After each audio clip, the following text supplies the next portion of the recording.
Hello, lovelies, and welcome to the launch of book number 8.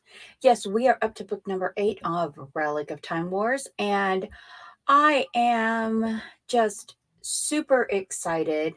The cover, let me share this. I love the cover. I love the way it turned out. Hello, Saka. Welcome. Share screen, blah, blah, blah, window. There it is. Oh. I don't know which looks better. I want you to see this cover. I think the cover looks amazing, with the whole concepting of Terrearth Falling and the island here plays a big part. The city, Grand Bay City, plays a big part. The aural anomaly in the sky, which is actually the gate of the Devourer's dimension opening over Terrearth, which is my alternate Earth reality. A lot of tension in this one, a lot of just surprises. We gain some allies, we lose some allies. This one was a difficult one to write because there's some people we lose in this one that it just hurt my heart to kill them. It literally hurt my heart to kill them. And I was like, shouldn't I? Well, I don't know. And it was a struggle. It was a struggle bus, but I really and truly enjoyed it so much. I just,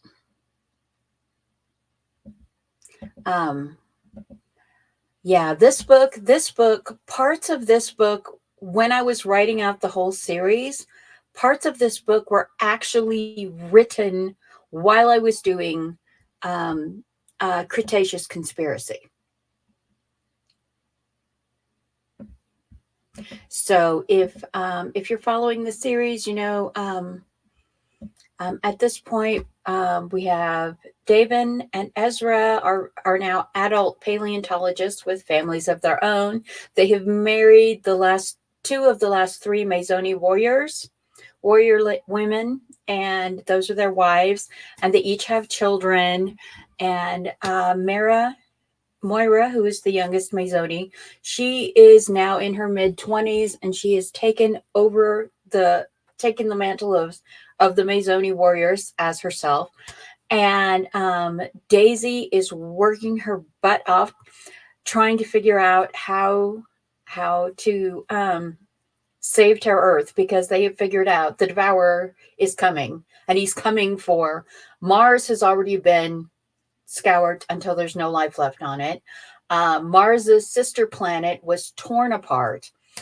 They've saved Terrearth once, and actually they've saved Terrearth twice, but they can't save it this time. And so now it's just, we've got a couple of years from what Davin and Ezra know from the alternate timeline future, and from the math that they ran through the supercomputers.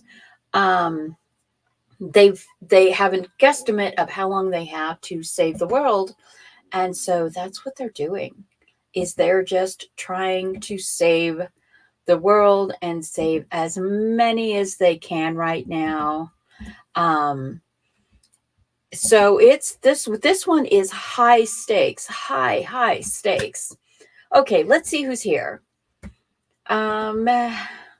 Where am I? Where is my tab? I've lost my tab. Hello, Sako. I love you. Thank you for coming. If you don't follow Sako Tumi's channel, she has amazing late night writerly content. Tuesday morning, Sunday morning writerly content. Tarot Mondays on her Triglyph Witch channel. I don't think I pronounced that right. But anyway, yes, check out Sako Tumi. And the lovely Esty Houston, Shannon, who is dearest to my heart, runs the AuthorTube Writing Conference every summer. She also has 2 series out. She has the Clash of the Goddesses series, which is a trilogy, came out last year. And then she now has her Dragon series that's coming out. The first book is out. The second book is on the way. Her Kickstarter met goal. So we are so happy for that. Hello, Davin. Hello, my dear. How are you? I heard you are a little bit cooler there today. I hope the weather is treating you well. Thank you very much. Yes. Oh, thank you so much, Shannon, for sharing Sako's channel. Please share your own channel too. Everyone needs to watch your video series on marketing. If they are struggling like me to be a good author, unfortunately, I've watched all of your marketing videos. I don't do them. Yeah. Okay. Yes, that's me because I don't have enough spoons. Not enough coffee in the world. This is 2024. Hold your mocha 2024. And I am just not holding anything, but yeah. But I am editing. I am editing so much. I can't creatively write. Here is Shannon's channel. Be sure to follow those playlists. I'm not able to write creatively with the new medications I've got me on. I've been on this. It's now a year since I started having this migraine swarm where I'm having migraines 4 to 6 days a week. I've been on so many different medicines, but I am editing. But because of the way my brain functions and the way my kind of obsessive goal brain works, I can function to edit. My brain, I can typography out and just do all the logic things. So that's what I am doing. I am doing all the logic-y things and working through the editing. And that's just, so I'm hoping to maybe get the entire series out before 2025. I'm thinking maybe the last 2 books will be in 2025. It's a 13-book series. So, but I'm trying to get a book out every 8 to 10 weeks this year of this series. And we will see. I still have half of book 13 to write, which might be a problem. We'll see. And look who's come in. Yeah, blood for the editing. See, people don't know this.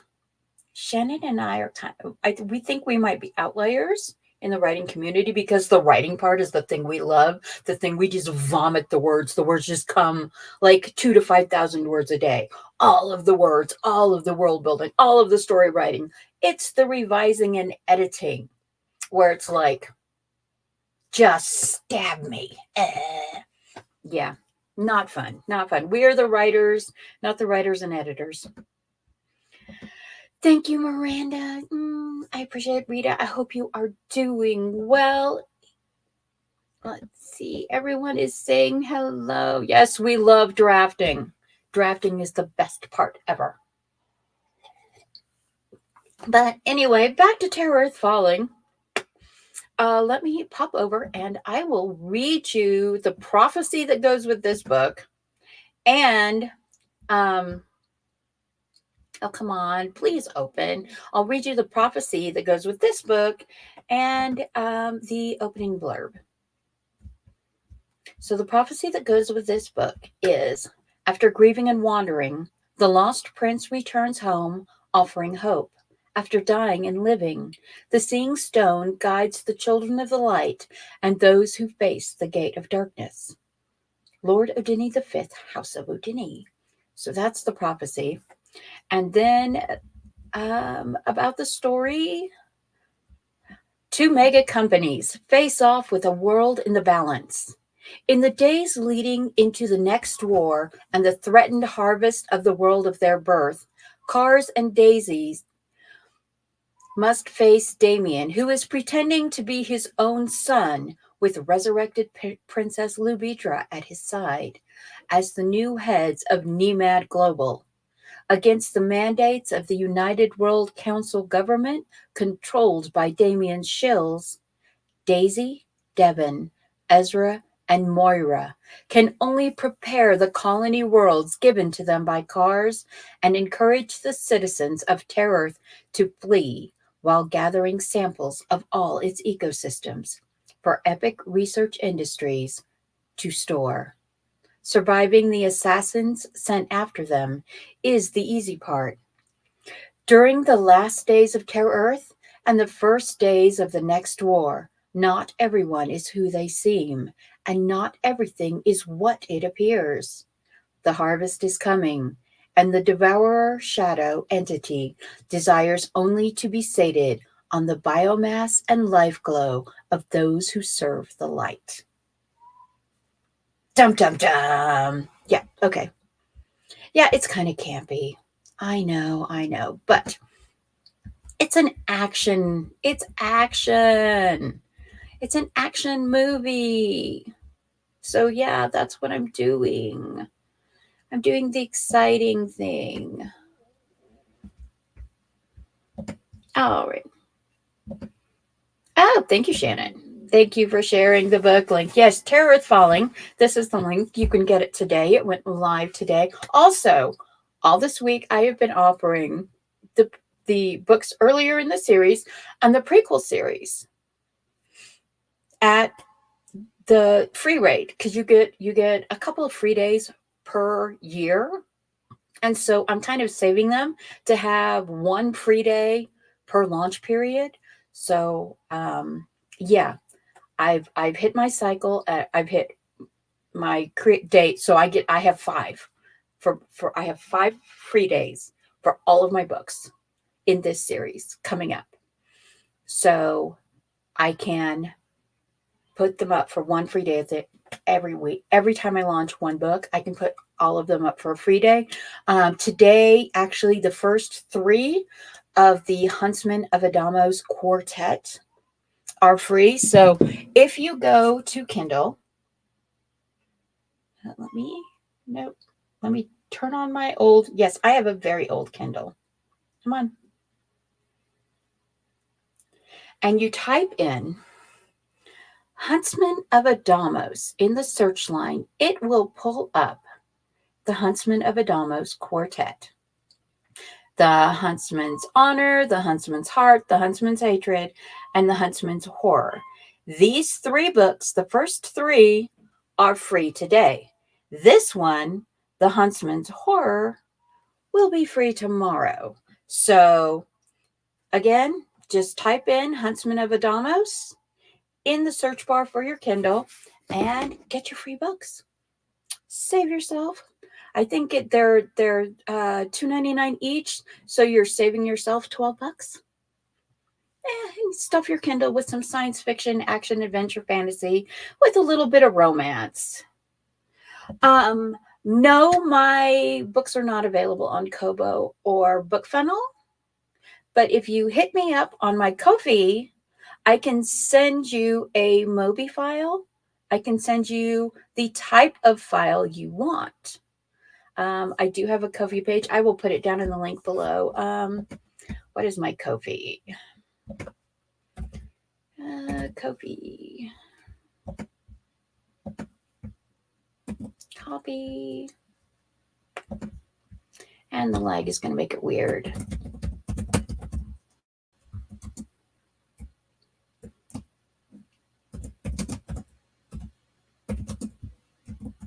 Yeah.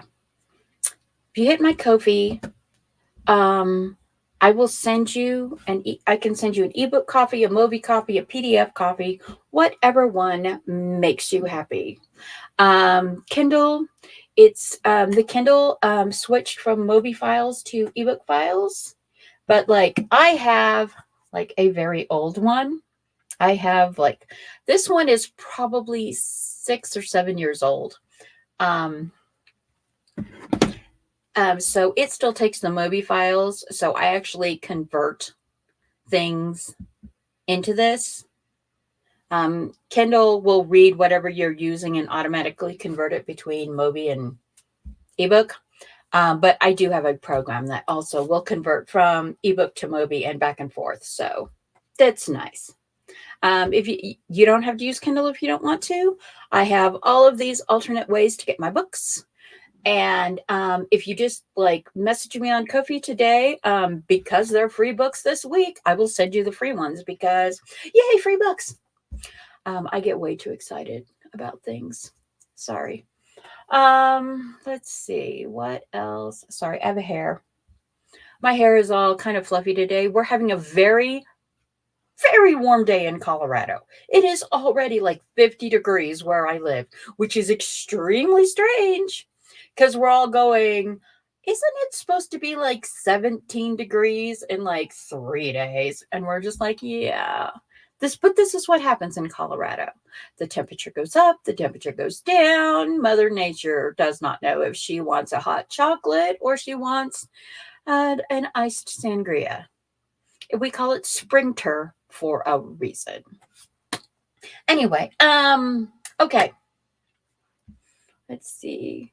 Yes, Shannon, I saw that Heather Dewey Pettit posted the temperature that she was at in Florida at lunchtime, and I was at noon for you guys, and I was like, we're warmer than that now in Colorado at 10 a.m. So it was just, I was like, yeah, the weather is being crazy. El Nino is dropping off faster than they expected, which is resulting in this weird troughing of the jet stream. They're calling it the river because it's bringing in so much moisture.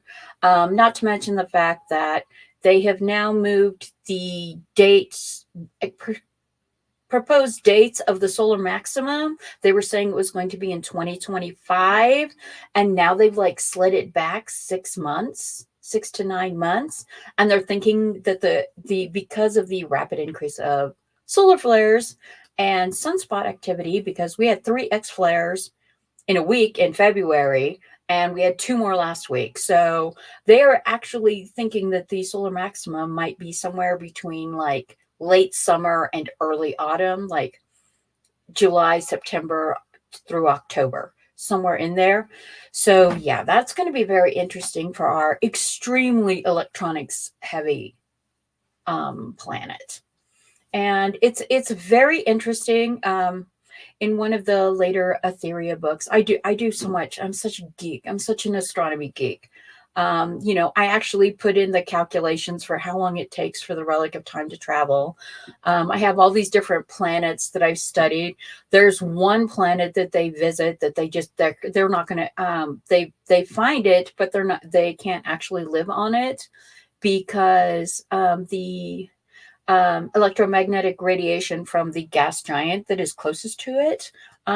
They have these moons that would be habitable and that had been harvested by the devourer before, but humans and Etherians can't live on them simply because the radiation is too high. And people don't realize that the gas giants produce extremely high levels of not only electro and geomagnetic radiation, but they also produce their own alpha, beta, gamma due to the fact that they tend to be made of molten liquid metals.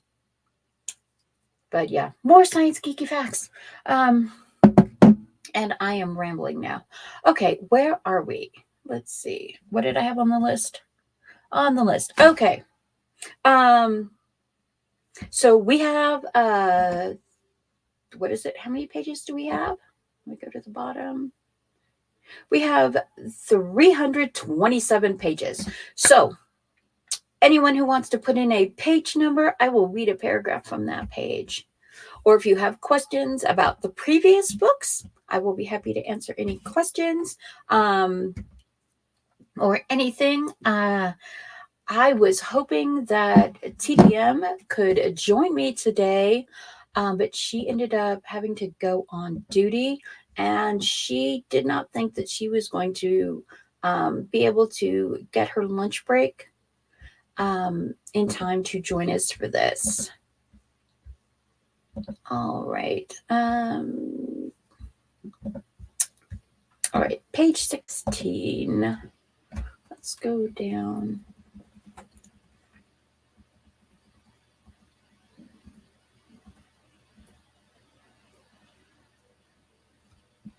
Ooh, this is a good page.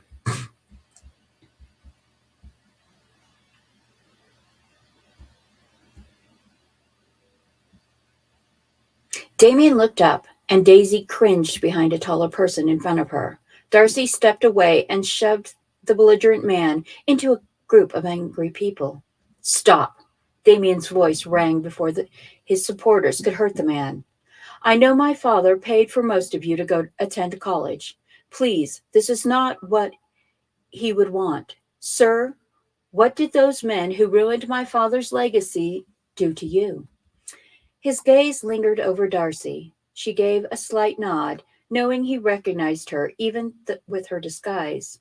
She hid the fact she was grateful Daisy managed to move across the crowd unnoticed. When those dino monsters escaped, my wife and son were killed and eaten in our front yard. He killed them, the man accused. Lubidra shook her head as Damien refuted him. Sir, our father meant the farms to feed people.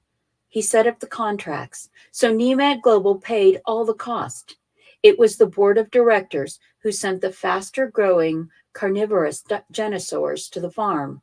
My sister and I deeply regret your loss. Lubidra waved him forward, inquiring, Were you compensated? Compensated? The man sputtered in outrage.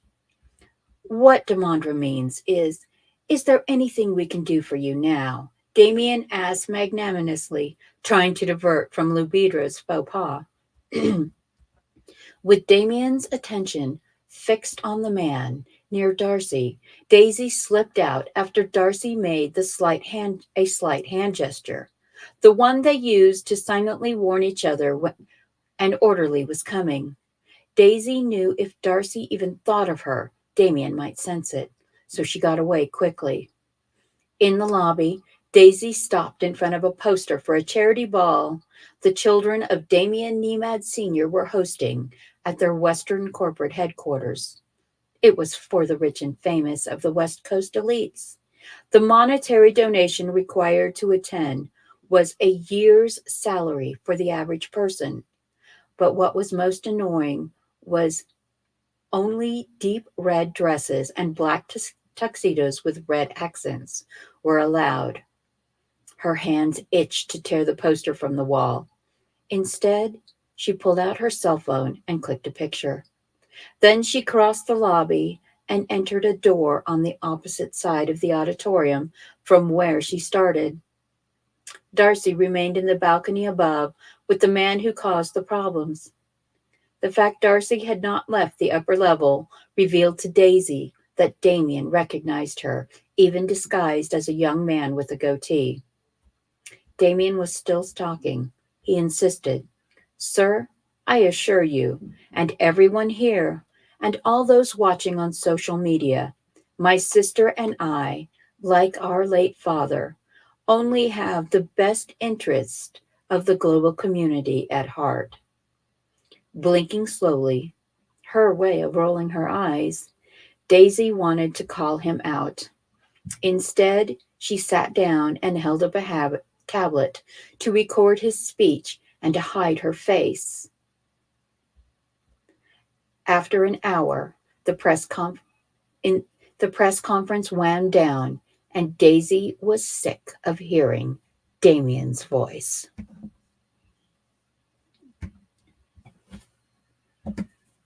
Hello, Jen. Welcome to the stream. Yes, so that scene is so Damien and the resurrected Princess Lubidra are pretending to be the children of Damien after Daisy and Karstein killed him earlier.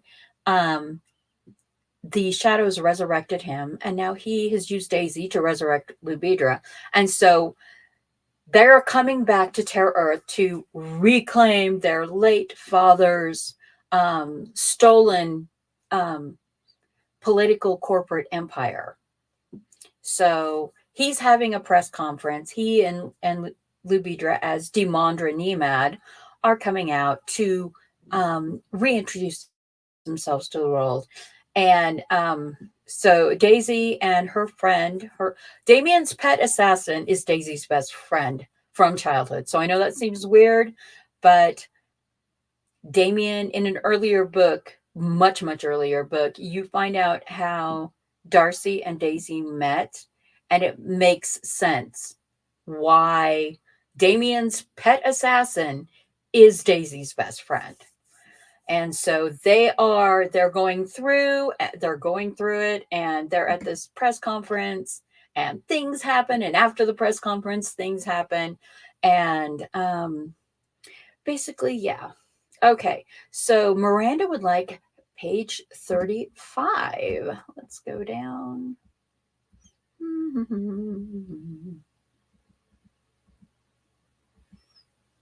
Page 33, 34.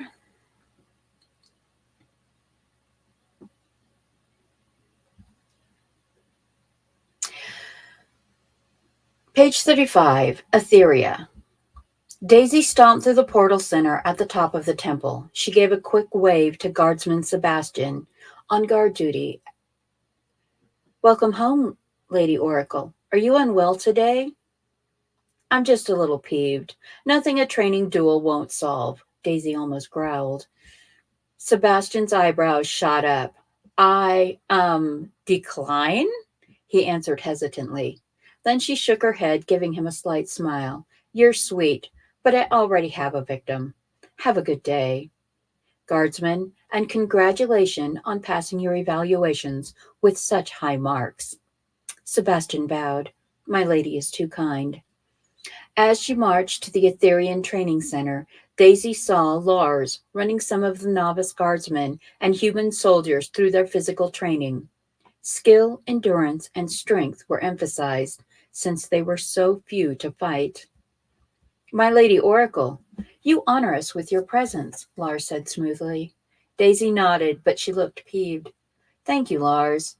I'm going to use the combat simulator to warm up. I need the outdoor training ring in 2/3 of a macro hour for a match. Of course, my Lady Oracle. 1 Terrearth hour. He made mention of the time tracking difference between the worlds. Will the swordsman be sparring with you, or do you need volunteers? Lars offered, as several novices stepped back or looked elsewhere. No, she answered sharply over her shoulder as she walked toward the simulator. The huntsman and I are going to have a little grudge match, since I am not a real warrior.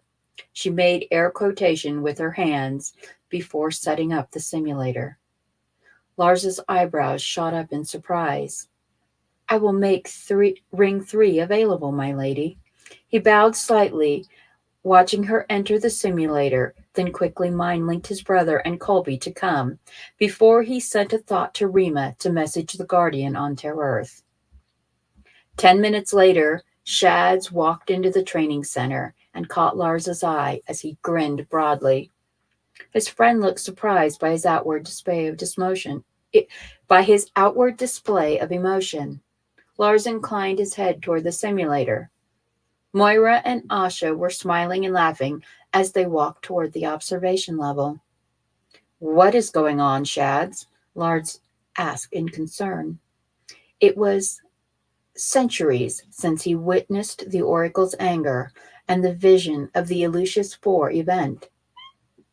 The huntsman insulted the Oracle's combat skills and said she is too small to be a proper warrior.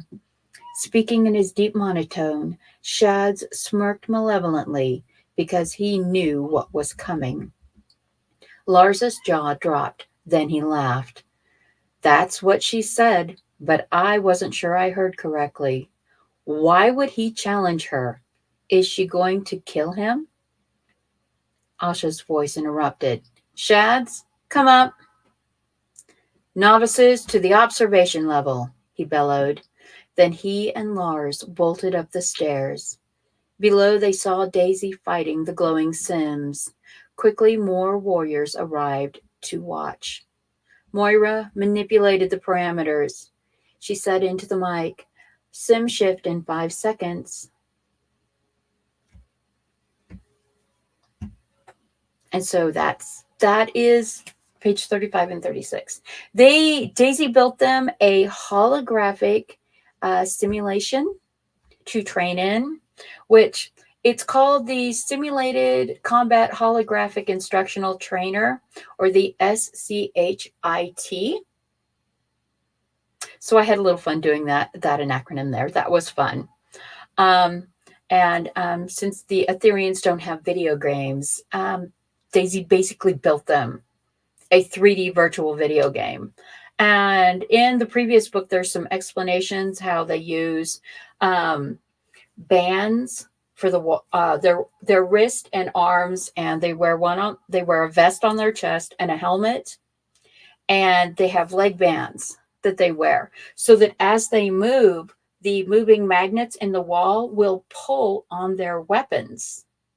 So they'll have like a virtual sword that's basically it's a tube containing magnets. So if they strike something, the magnets pull on it so it feels real.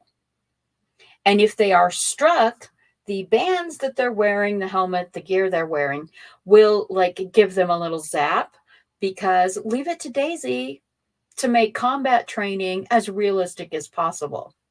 So you actually, as you're fighting the Sims, not only are you just jumping and killing and destroying them, you have to keep from being hit and you have to block them, or it's going to hurt. Yeah, so the nice thing about it is because of the way the magnets work, it actually allows for you to throw your weapon, and if it hits something, it will stop in what it hits.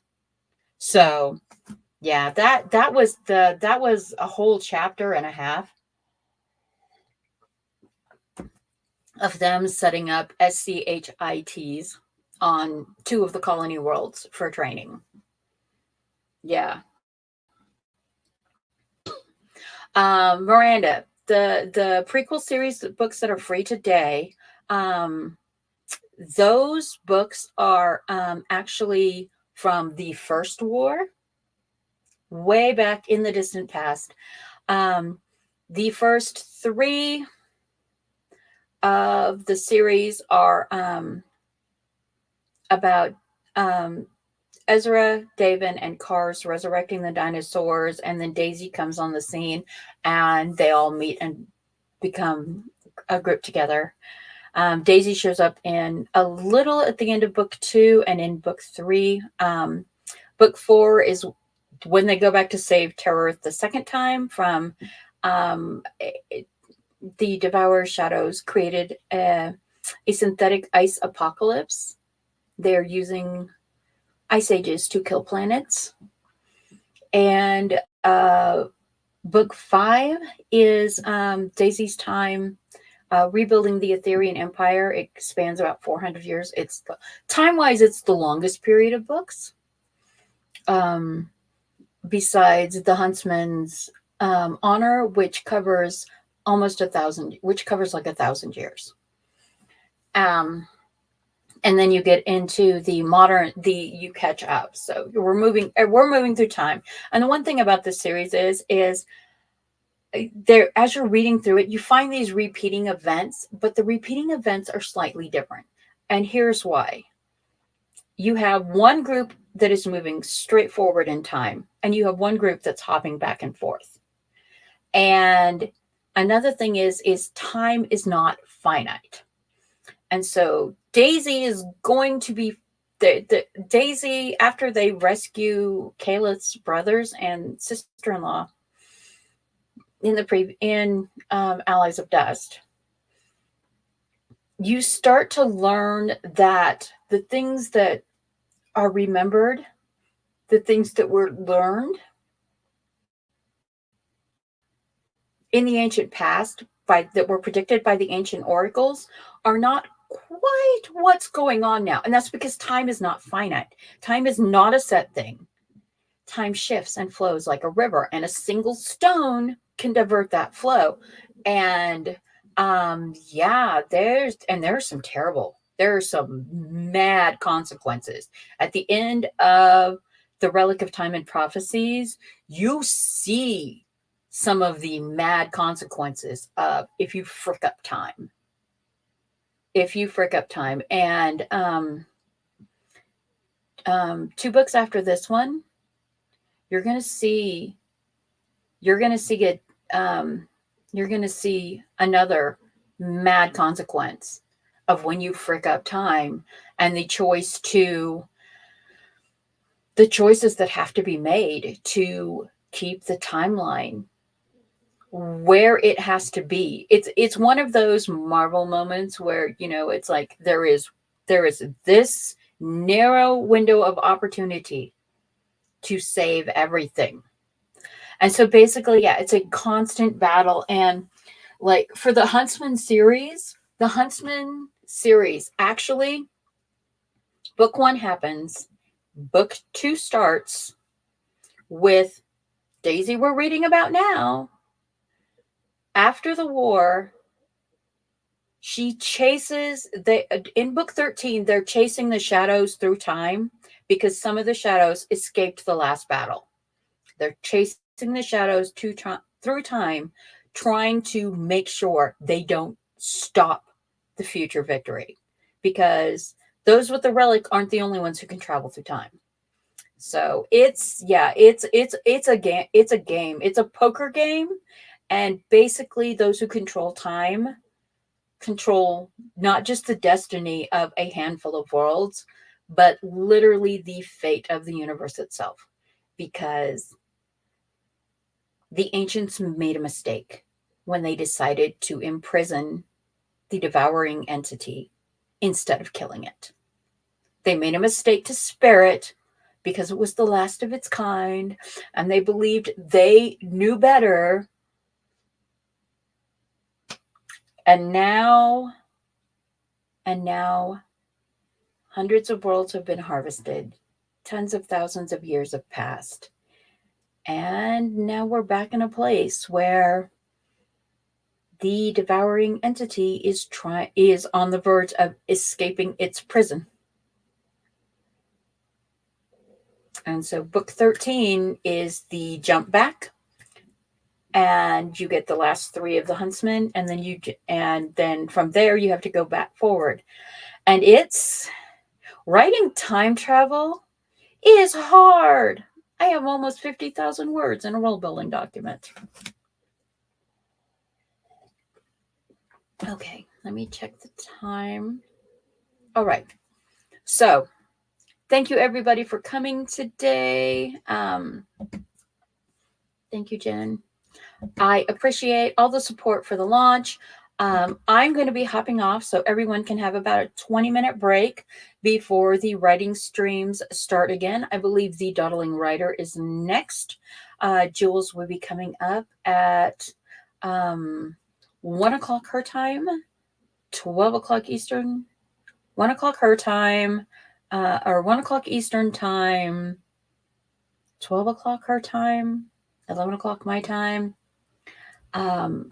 Anyway, I love this series. I wrote it for my children, and I am just so happy to share it. I am so happy to be trying to get it all out there, and that I was having a good day and not a migraine day for my launch today. Thank you, Shannon, for coming. Thank you, Jen. Thank you, Rita. Thank you. I so much appreciate all the support, And for Davin for stopping by.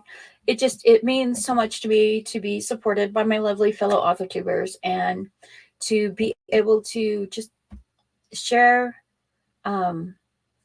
this world that I love with everyone. Be blessed. Have a lovely day, and I hope that wherever you are, whatever you are doing, whatever you are writing on, that you are able to just, find the things that you love in writing and find the things that bring you happiness and joy. Living that writerly life and being readers just means that, we're sharing worlds that get us away from the just trauma and loudness of the world we're living in right now. Be blessed. Have a lovely day, and we'll see you in a few weeks for the next book.